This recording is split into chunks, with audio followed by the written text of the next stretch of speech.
weekly. Or you speak to them even if they are crossing the road, they cannot be able to cross the road. They are not keeping well. So, in the ways of training our mind towards managing stress, I suggest we start with the mind. What's the quality of your mind at work? The quality when you're working. How much percentage do you put into your work? How much you put? The interaction, we'd rather have some interaction so that we can become more 40%. Huh? 40%. You put 40% at work. Your employer will listen to you, they will fire you. Anyway, that's you. I was looking like a capacity. I was looking around. My boss is around. Okay, 40%? 8%?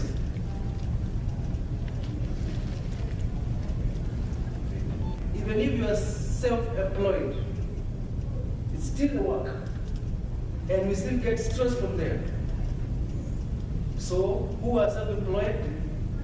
You have how much percentage you put in your work? 200%? 200% to make more. Then, what's happening in our mind in the hours at work go by, day in and day out? We are working with the mind. We are making sure that the mind is working at its utmost. And our mind, the brain capacity is 14.6 grams per cubic centimeters. For everybody, 1 minute newborn, 45 years, 100 years, 14.6 grams per cubic centimeters. Then, it's too much little for us to overwork that mind. But again, we don't have any choice. The mind is a cognitive faculty, which includes consciousness. How conscious you are. Imagination. If I'm going to put up 100% of my time in this project, I'm going to get X, Y, Z dollars. Imagination. Perception. How we perceive other things. Thinking. How we think. How we can manage ourselves. Judgment. How do we judge? Maybe I need somebody to work for me, and I'm like, these people, they must put 24 hours so that I can be able to pay them the amount of money. That's our judgment.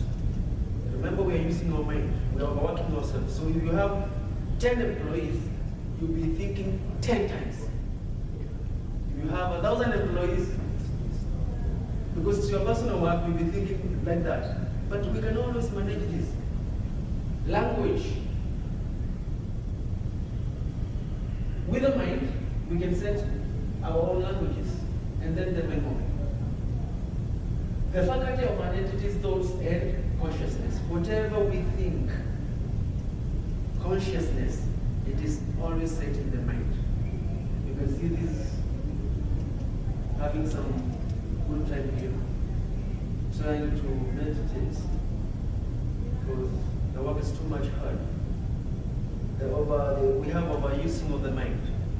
So where do we begin if you want to improve our work life for ourselves and those around us? Where do we begin? Check here. There is a kite float here, very much busy in the mobile phone. What will happen? An accident, loss of life, the loss of an experienced personnel. Maybe she's too much experienced. If she gets the accident, then how long it will take to replace?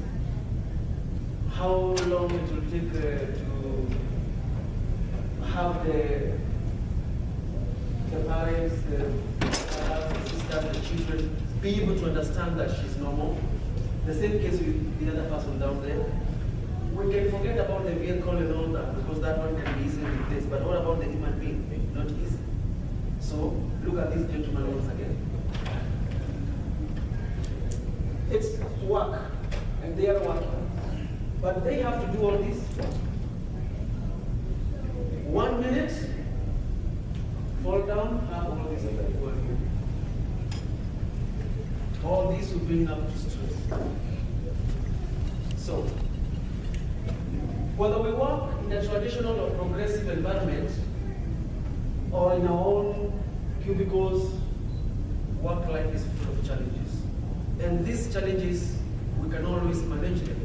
Since we don't manage them, then we will not manage even to work. And again, the kind of work I'm speaking about here is not only the employment, even our own.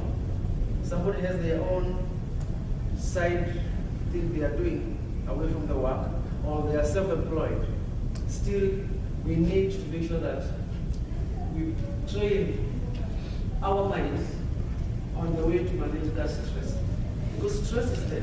If you're self-employed and you have clients will give you all the requirements they need. Maybe they need you to conduct audits for them, inspections for them, training for them. How do you manage all this? For 1 week, you got like 10 of them, and you're only alone. So 7 days, you are done with the 7 of them. What about the 3? So this means that you need to overwork yourself so that you can be able to manage them. So that income we receive from our jobs, we get up to go to work, as we have a real desire to contribute to the greater good. But in the way of the desire to contribute to the greater good, we get stressed. Naturally, personal employment, company employment, we get that stress. If we turn away from that work, that's not the option. We still need, you still need to go to that holiday. You still need to meet those kind of people. At least you discuss something for future business. So we need to throw ourselves into the challenges of the workplace, and we accept that we need to work with the stress, but manage the stress in this way. We are doing well, some of us, successful and satisfied, that's good, but we are not happy at work.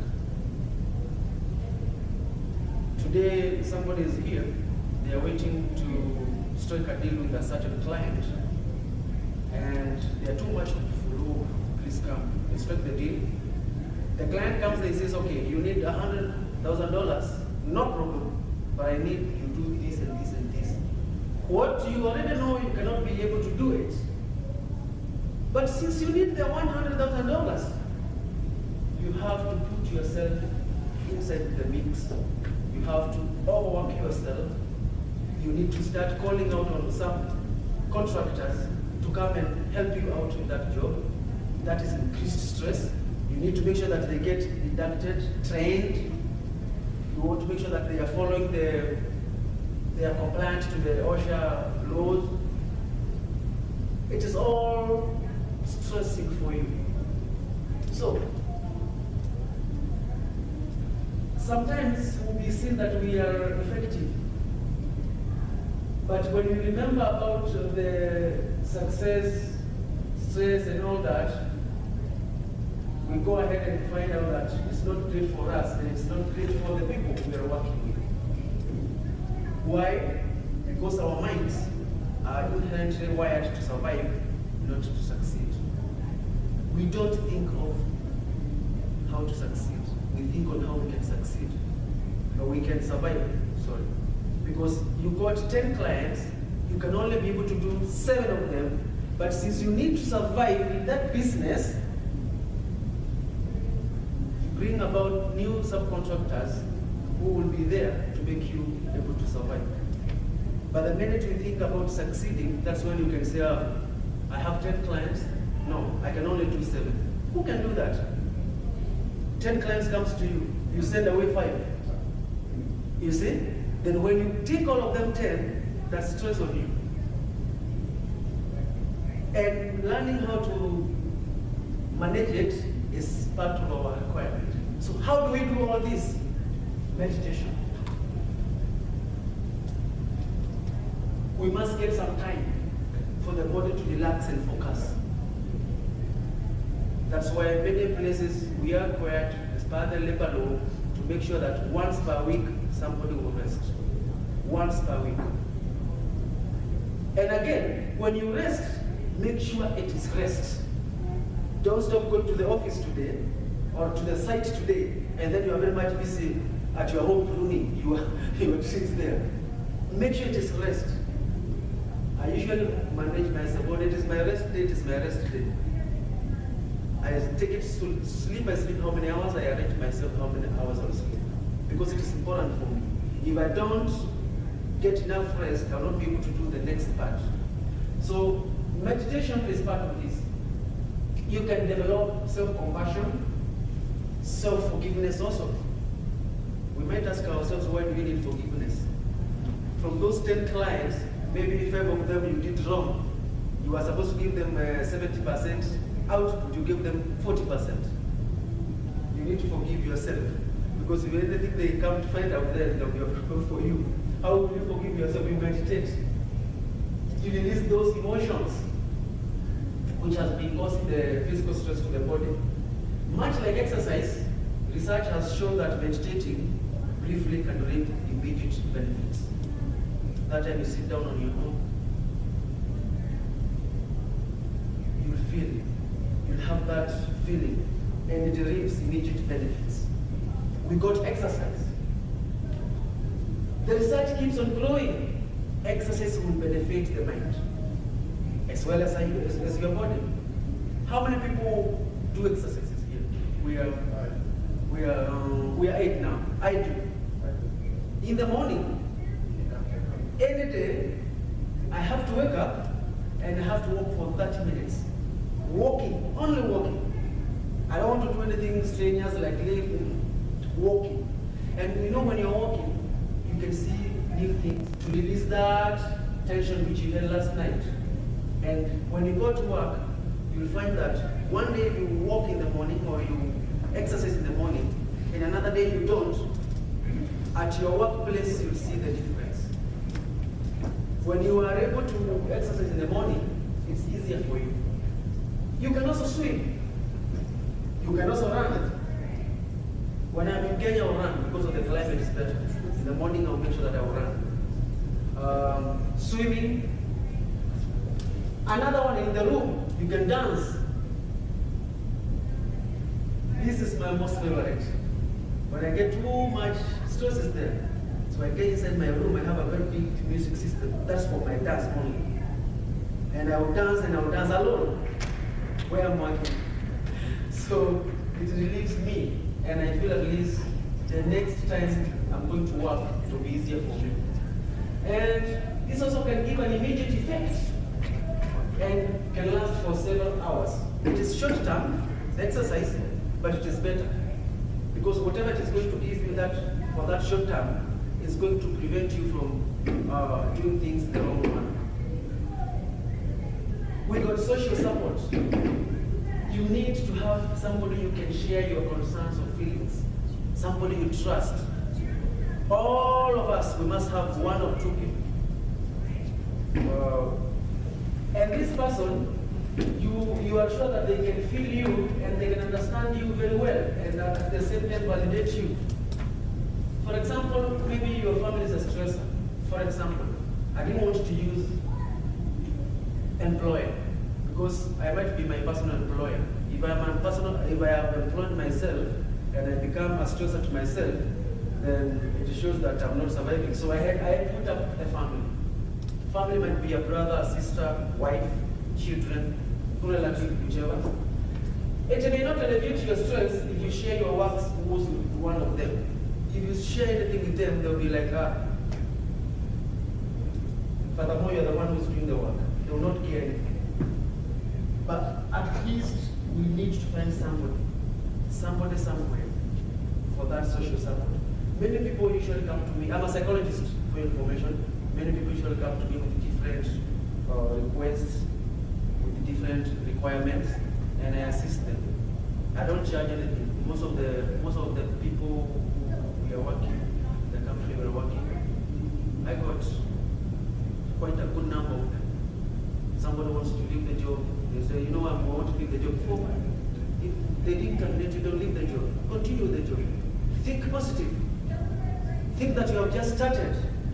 And you see, out of 10, 7 will accept, 3 will be like, you know, those who don't want to listen, they are like.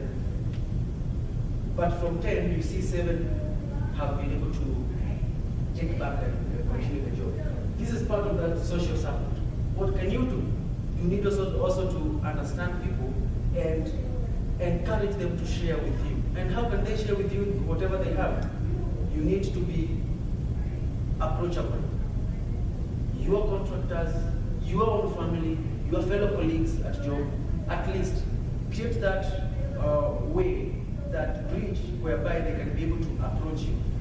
Or they will not be able to approach you, you will be able to study them quickly.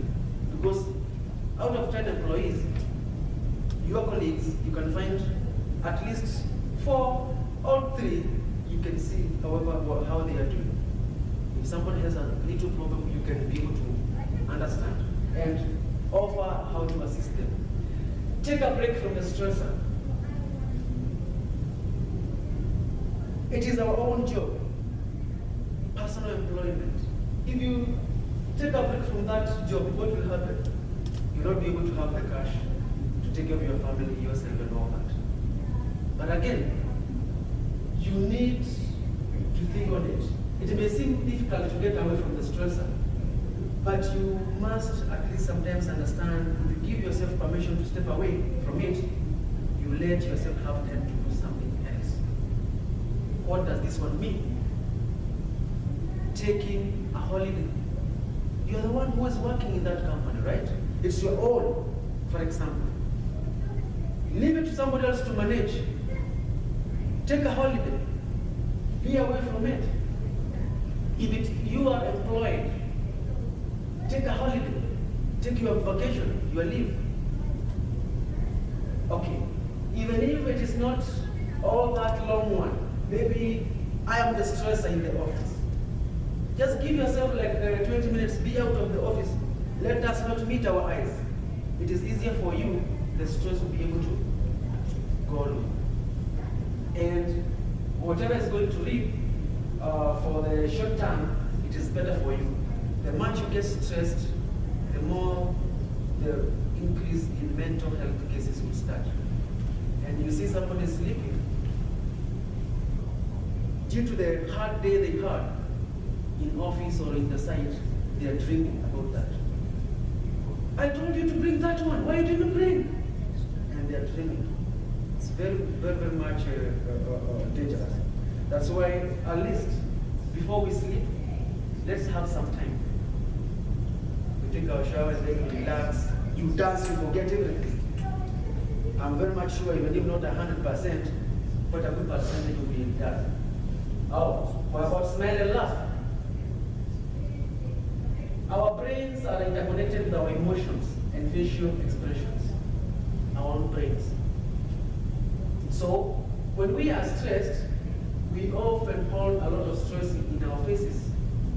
As such, laughing or smiling can help relieve some of that tension and improve the situation. There's one thing, smiling and laughing is contagious. So if you are a leader, you are a supervisor, you are a parent, you are a sole proprietor person, you are a father, a mother, you need to ensure that smiling and laughing is part of you. It's very much easier and it helps to release most of the stress. And when you do this, it will improve the situation in the mind to avoid getting stressed. So in summary, how do we train our minds to manage stress? Keeping an open mind is being positive, but all the time, be positive. When somebody speaks to you, don't find that negative statement in the negative word in their statement.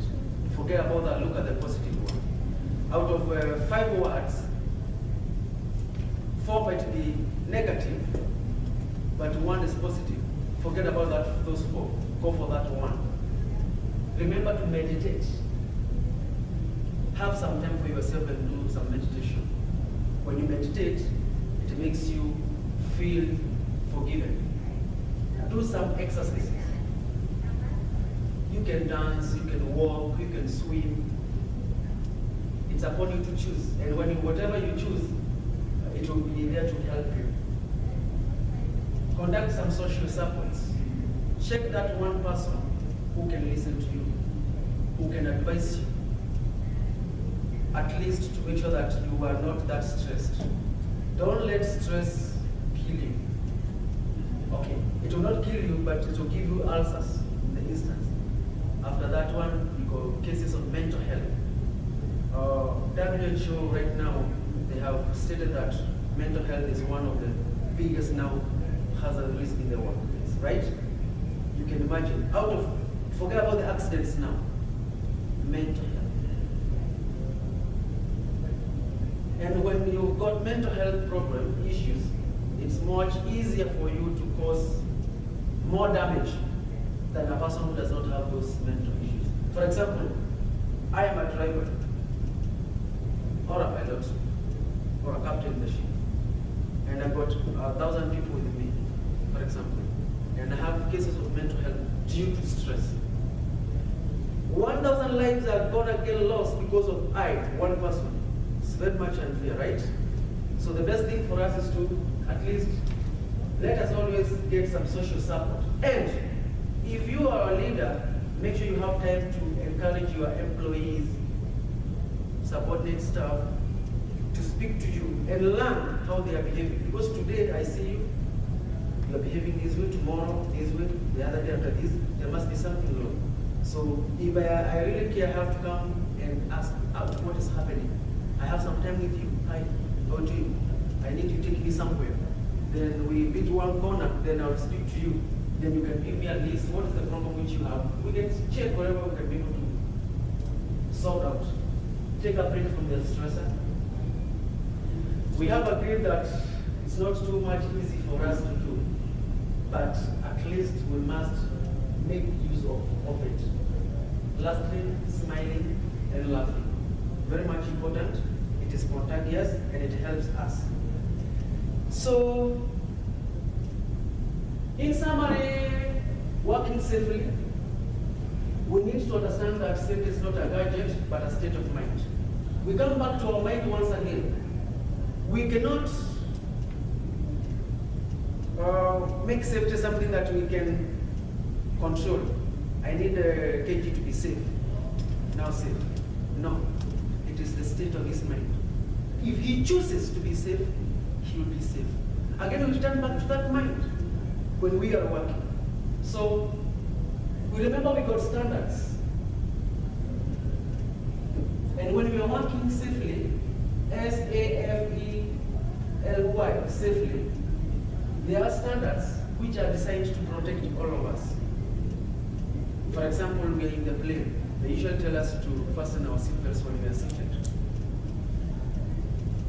It's designed to protect us. So if you choose to follow that one, nobody will program you. You just follow it. And when you follow most of the standards and the requirements, it's easier because you don't get any stress. Nobody will come asking you, why you did not do this? Awareness, situational awareness should be the first step. Again, I'll give an example in the plane. They come, they tell us, these are the exits, if you have any problem, this is what you wear. They tell us all this. They give us awareness. If anything happens, what you can do. If you see somebody is not doing the right thing, ensure that you give fearless intervention. If you don't speak to them, they are doing something wrong, it will become much stressful for you. For our own kids, if we don't speak to them, we tell them this is not good to do, you must do this way. At the end of the day, we'll be the losers because at the end of the day, they are our kids. We need to learn fearless intervention, both in the workplace and both at home. Let us not be safety or leaders in our own workplaces only. Let us also extend the same to our own homes. Let us make every day a safe day. Anytime you wake up in the morning, give yourself the job of ensuring that everything will be done safely. When you think that way, we'll have done all the best. Maybe you have not been doing either of the above. Now is our time to learn and change. Which is the surest way to improve? We need to encourage one another. At least we learn something, let's change and we improve. And lastly, you make a difference. Always be accountable. In anything you do, be accountable. Starting with whatever you are thinking, be accountable. If you are asked, why do you have to think like this one? You can state clearly why you can think that way and what is the feedback. Is it positive or negative? It's very much good. So, with those few remarks, I beg to stop.